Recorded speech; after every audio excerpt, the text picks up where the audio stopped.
Okay, so I just got asked on a post, what are the metrics you should optimize for on Twitter specifically, like in order? So I put together a list of which metrics you should be focusing on the most with your content, because some people are going to be focusing on likes, but likes are actually like one of the like further down on the list. Like they just don't matter that much. Yes, they help, of course. Any metrics go basically going to help, but they're on the lower end of the list. So what should you be optimizing for? And I'm going to show this kind of with my profile as well to show you that what I'm kind of saying is actually backed. And as you scroll like Twitter and stuff, you'll understand like, hey, this is why this posted well, just because of like what I'm saying. Like, hey, first of all, actually, I'll just go over this. Bookmarks are the most important right now on LinkedIn.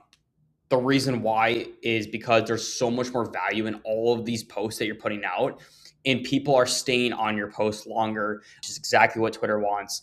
When they're bookmarked, well, then people come back to your post, so it's bringing them back onto LinkedIn potentially. And then there's more potential to see ads, there's more potential to see comments. So bookmarks promote all of those things. So right here, you can say I only have 26 likes on this post, but I've gotten over 3,000 impressions, because if you actually look, like my bookmarks on this are double as much as my likes. So even though I only had 26 likes, the bookmarks are actually the thing promoting it more. Getting 3,000 impressions is pretty solid. Like this one right here, like I know it's only posted 2 hours ago, but it's only got 300 like impressions. Like it's just not that many. It's not that great of a post or anything necessarily, but this post right here, because it is valuable, it's getting bookmarks, the algorithm does promote it. So bookmarks are number one by a long shot. I'll show you a few more examples of this if I can find a few more here. 146 likes, 10,000 impressions though. So it's like, okay, it's a pretty good post, but why is this a good post? Well, we got 240 bookmarks. Once again, we're almost getting into that double range. And it's just spitting out like genuine value. Like people can implement this. I talked about this in my last video. But bookmarks, absolutely number one. You should be optimizing for this. Write articles, write valuable posts, write threads, put out visuals, videos, anything that is going to be actionable for people for the most part is where you kind of can see that you're going to get more likes, you're going to get more impressions, because it's actually valuable, and that's showing through the bookmarks. So optimize number one for bookmarks. The second thing, and this is kind of interesting actually, is quote tweets. And the reason we want quote tweets is because when somebody quote tweets it, especially if they're a bigger creator, then they're showing you to their audience and saying, hey, you should read this post that was written by whatever, Logan. And then they're like, okay, I've never seen this guy before, but since this creator that I trust is mentioning him, well, then I'm going to read it.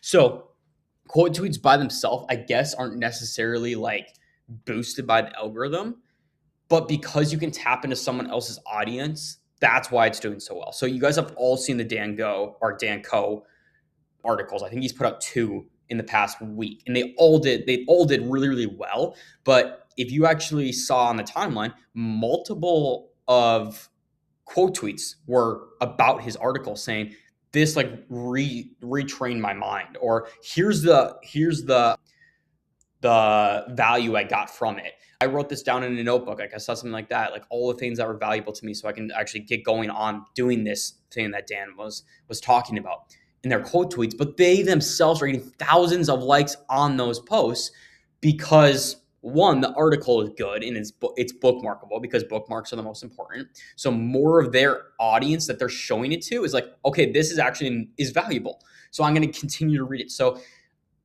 quote posts or quote retweets, I guess you could say, aren't by themselves promoting the algorithm, but they're super, super valuable to getting more reach on your post, getting more bookmarks on your post, and expanding your reach on the platform. So if you can optimize it for that, which you can do by having really valuable stuff, by promoting engagement in the form of quote tweets, well, then that's going to get you a lot more reach. The third thing here is replies. So on all of my posts that are for the most part doing the best in the sense that they get more followers, they get more just genuine reach, it comes down to replies on my post. So stuff like this one right here didn't get a ton of replies because it's just a really valuable post. It doesn't, people don't really need to add comments to that. But like, let's just see like this one right here. This is such a dumb post kind of, but it's crazy how much energy a little walk can give you. I give a personal take, something that's relatable to me, that's relatable to a lot of other people. 27 comments and 1.3 thousand impressions. Quite a few followers from that. And the reason why though is because we're promoting engagement, we're getting replies. And since replies keep people on your post longer, they're potentially seeing other people's replies and staying on the post even longer. Well, that is exactly what Twitter wants. So they optimize for comments. Now, Nikita has talked about before though, like you don't want to just be a reply guy for the sake of being a reply guy. Like if you do, I don't know how many exactly like comments like he said to not be putting out per day, but if you overdo it by being the reply guy, well, that's not a good thing. But you do want as many replies on your individual posts because that is actually going to keep people on the platform longer, which is exactly what Twitter wants. So a lot of these, like you can see my better posts have more comments. 2.1. Let's see here. That's the same one. Even something like this, like 19 comments only, like it's not a ton, but it got 2.1 thousand impressions, 2,100 impressions, because it's something that like is promoting people to talk about it. This one right here did super well. It only had 11 comments. So the comments weren't the driver behind that. You needed to differentiate the drivers behind these things as well, because like this post right here, it didn't do well because of the comments. It did well because of the value. So you need to make sure that when you're putting out these posts that are kind of getting more, they're going to get more engagement, that you need to understand like what your purpose is behind it. So if you want to just get comments for the purpose of being like some influencer or something, well, you could post the most generic, crappy engagement based stuff to get people to engage with it. But if your purpose is to get like followers and stuff, well, you want to make sure that the engagement that you're promoting is really high level. So let's see if I can find something real quick here. Let's see. So like right here, never went to college, started my own business, got married at 19, conventional path isn't for everyone. 61 comments, like that's massive. But the people that are engaging with it are also other entrepreneurs saying like, congratulations, or they're other entrepreneurs that have had that same path as me. Or it's just other like founders that are like, okay, this guy is kind of cool. I want to follow along with him. So we're promoting the right type of people that I want to engage with, which is higher level executives, founders, stuff like that. So you need to be careful of how you're going about these things. But yeah, this is a massive, or comments are a massive way to continue your reach. The next thing is reposts, and reposts back in like 2021 were massive, like the biggest like ROI that you could ever have. And for that reason, because I had owned anonymous accounts, I was actually selling retweets and was making quite a few $1,000s per month just from doing that, from selling retweets to people, because that was kind of the way to grow your audience really fast, or grow your following really fast. But now that's shifted away a little bit. Reposts do help, but they're not promoted by the algorithm necessarily. I'm sure they are to a degree, but really it's the same as kind of quote post or quote tweets, except that with reposts, you're not the person that's reposting it isn't adding on their own thoughts. So people don't trust it as much. There's like accounts like mine, like my anonymous accounts that are just reposting stuff to make money. So it's not the same level of authority basically and trust from a quote tweet to a retweet. So that's the only reason they're a little bit below these quote tweets. You want quote tweets because people can add in their own value, add to your post, make it more valuable. Reposts don't do that as much, but they still are valuable because you can tap into other people's audiences. The next thing is dwell time. And I have a hard time actually placing this one, only because dwell time isn't really trackable. Like there's no actually metrics behind how long you'll dwell on your post and how that relates to your post. But I do notice the longer posts that I put out, or the more visually appealing posts, or the videos that I put out, do perform better. And it's because the dwell time on these posts is naturally longer. Same goes for lots of like posts that are promoting engagement. So you do want to optimize for dwell time, because that's obviously what Twitter is here for. It wants to keep you on. It wants to show you more ads. It wants to make money from their ads.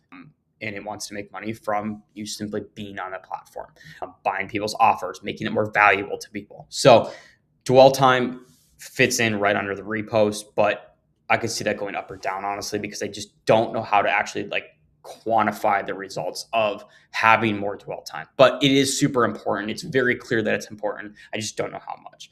The next thing is profile clicks. So let me go back here. Let's see if I can go on this one. So profile visits right here, not profile clicks. We have 37 people that visited my profile.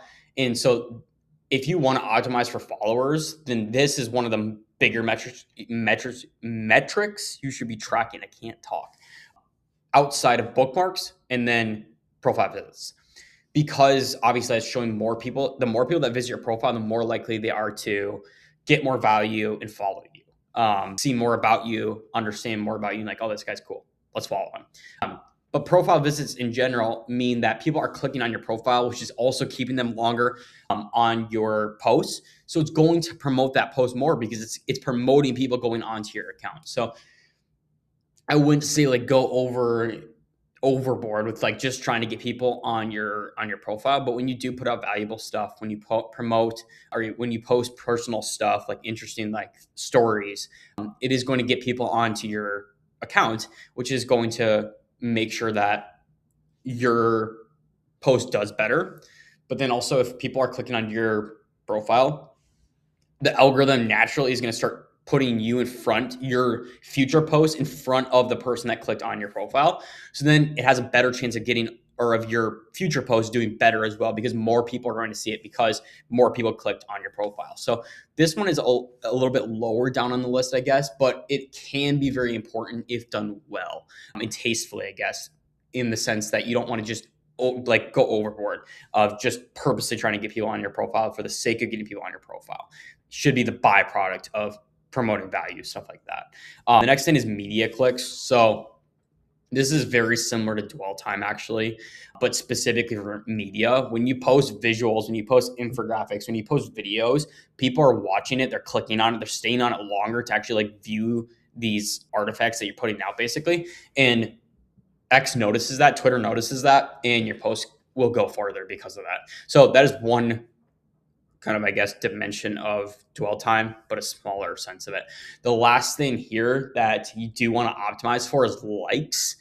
And the only reason that likes are last is because there's thousands and thousands of likes on certain posts that have no value, that are just promoting maybe, who knows, an artist's new album, for example. Thousands of likes, but the impressions get a lot, but they don't actually convert to followers. They don't convert to having the right audience around. So it's like likes can be good, yes, but you need to make sure the intent behind the likes is actually good. Why are they liking it? Is it just because there's something political going on and they're just liking it because they're on that side? Like, sure, that can get you a little bit more reach, but that's not what you should be optimizing for if your purpose is to get in front of more of your ICP. So likes, good way of measuring if a post is good or not, but you need to make sure that what the post is also good. And then last thing actually here that I'll mention, and this isn't something that you should optimize for, it's actually the opposite. If you have negative signals on your posts, you are going to get penalized and you're not going to get as much reach on any of your posts. So stuff like people blocking you, muting you. Let's see what else. Your post just not getting any engagement because it's a terrible post. Like, those are the things that the algorithm's going to notice and stop promoting your post to these people, because people don't engage with it. They block you, they mute you, they don't comment. It's empty. It doesn't do anything for the algorithm to continue to promote you. So you need to make sure that your content is good, that it is not just posting random clickbait stuff that nobody's going to like. It's not just getting people angry for the sake of getting people angry. You need to be smart with how you do stuff and make sure that you're optimizing for things that are not going to penalize you. Optimize for all the things I mentioned before. So yeah, that's kind of how I'd rank them tier by tier. Yeah, let me know your thoughts down below. If you have any questions, I'll be happy to answer them in the comments down below as well.